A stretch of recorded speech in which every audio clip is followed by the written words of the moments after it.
Halo, salam kenal semuanya. Kenalin, nama aku Uswa Fauza Afifa.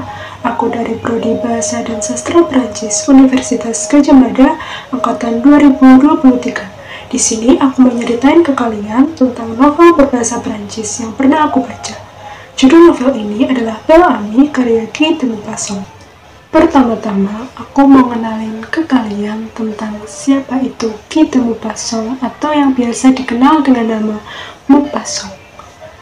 Maupassant adalah seorang penulis dan jurnalis asal Perancis yang juga dikenal sebagai salah satu maestro cerita pendek. Ia terkenal karena gaya penulisannya yang realis dan juga sering menggambarkan kehidupan sehari-hari. Beberapa karyanya yang terkenal yaitu antara lain Boule de Suif, La Parure, dan juga Belle Amie yang bakal aku ceritain. Belle Amie adalah sebuah novel yang diterbitkan pada tahun 1885. Novel ini menceritakan tentang tokoh utamanya, yaitu seorang pria muda yang sangat ambisius namun berasal dari keluarga miskin. Nama pria itu adalah Georges Duroy, atau yang akan saya panggil dengan sebutan Monsieur Duroy. Pada akhir abad ke-19, ia berhasil meningkatkan status sosialnya dengan memanipulasi orang-orang di sekitarnya melalui kecerdasan yang ia miliki dan juga pesonanya yang kuat. Monsieur Duroy adalah seorang mantan tentara yang hidupnya sulit setelah meninggalkan dinas militer. Awalnya, ia bekerja sebagai pegawai di sebuah perusahaan kereta api. Namun, penghasilannya tidak mencukupi untuk memenuhi gaya hidupnya yang sangat ambisius. Cerita ini diawali dengan latar belakang kota Paris. Pada suatu hari, ia berjalan menyusuri kota Paris. Di sana, ia bertemu dengan seorang teman lamanya yang bernama Charles Forestier. Monsieur Forestier bekerja sebagai editor di sebuah surat kabar yang bernama La Vie Française. Dari pertemuan itu, Monsieur Forestier mengundang Monsieur Duroy ke pesta makan malam. Dan inilah yang menjadi titik balik dalam kehidupan Monsieur Duroy.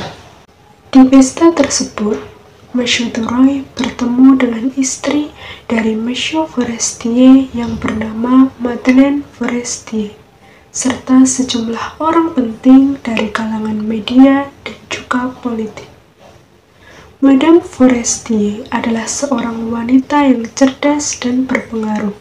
Ia melihat potensi di dalam diri Monsieur Duroy dan kemudian membantunya menulis artikel pertamanya untuk surat kabar.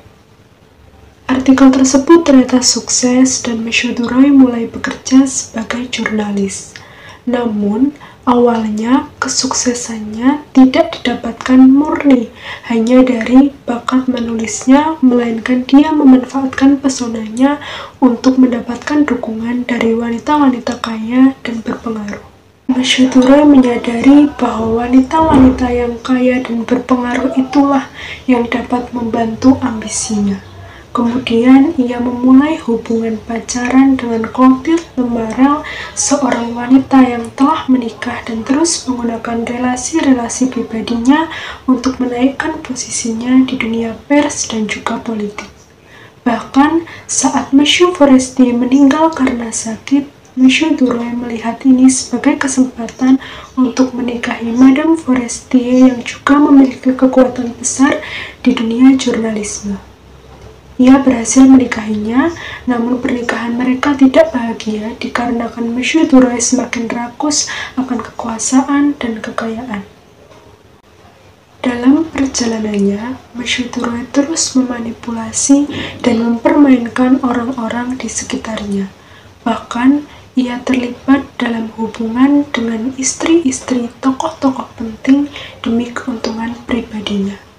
Ia mencapai puncak kesuksesannya ketika menikahi Susan Walter, yaitu putri dari pemilik surat kabar tempat ia bekerja. Selain mendapatkan kekayaan, Maeshudura juga mendapatkan status sosial yang tinggi. Namun meski begitu, ia tetap saja tidak mendapatkan ketenangan batin, mungkin dikarenakan apa yang ia dapatkan berasal dari cara-cara yang salah. Novel ini dapat dikatakan mengkritik masyarakat Paris pada masa itu, di mana mereka dapat dengan mudah dipengaruhi oleh kekuasaan, uang, dan seks. Maeshudura di sini merupakan gambaran dari seseorang yang tanpa rasa bersalah memanfaatkan orang lain demi keuntungan pribadinya. Maupassant juga mengkritik media dan pers yang dapat dengan mudah dimanipulasi oleh orang-orang politik. Menurut pendapat saya, apa yang dilakukan oleh Maeshudura merupakan apa yang pada zaman sekarang kita sebut sebagai memanfaatkan relasi. Kesalahannya di sini adalah Maeshudura membawa wanita-wanita itu ke dalam hubungan yang bisa disebut sakral seperti cinta dan pernikahan. Nah, menurut pendapat saya, ketidaktenangan batin dari Maeshudura pada ending novel ini merupakan bentuk dari fitrah manusia yang diberi hati nurani untuk membedakan mana yang benar dan mana yang salah. Terima kasih.